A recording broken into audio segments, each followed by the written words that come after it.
தஞ்சாவூர் மாவட்டம் பாபநாசம் அருகே கள்ள நோட்டுகளை பெட்டிக்கடைகளில் கைமாற்றி கைவரிசை காட்டியவரை பொதுமக்கள் பிடித்து போலீசில் ஒப்படைத்துள்ளனர்.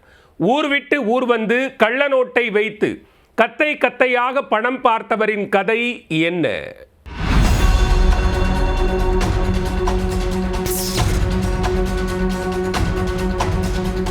தஞ்சாவூர் மாவட்டம் பாபநாசம் அருகே உள்ள அளவந்திபுரம் மெயின் ரோட்டில் பாலாஜி என்பவர் பெட்டிக்கடை வைத்து நடத்தி வருகிறார்.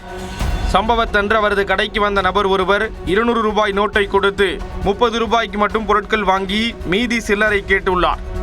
ஆனால் அவர் கொடுத்த நோட்டை வாங்கி பார்த்த கடைக்காரர் ஷாக் ஆகியுள்ளார். காரணம், மர்ம நபர் கொடுத்தது கள்ள நோட்டு.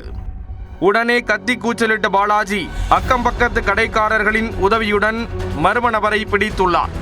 பின்னர் கபிஸ்தலம் காவல் நிலையத்திற்கு தகவல் அளித்து பிடிபட்டவரை போலீசாரிடம் ஒப்படைத்துள்ளனர்.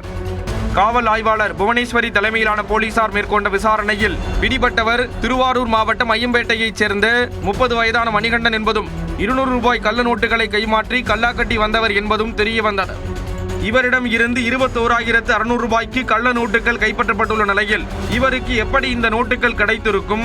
கலர் ஜெராக்ஸ் எடுத்து கைவரிசை காட்டியுள்ளாரா அல்லது கள்ள நோட்டு கும்பலிடம் இருந்து நோட்டுகளை வாங்கி வந்து உள்ளூரில் கைமாற்றி விட்டாரா என்பது குறித்து தொடர் விசாரணை மேற்கொண்டு வருகின்றனர்.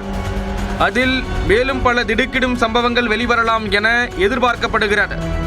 அதன் முடிவில் கள்ள நோட்டு வழக்கில் சிக்கியவரின் கூட்டாளிகளும் பிடிபடுவார்கள் என எதிர்பார்க்கப்படுகிறது.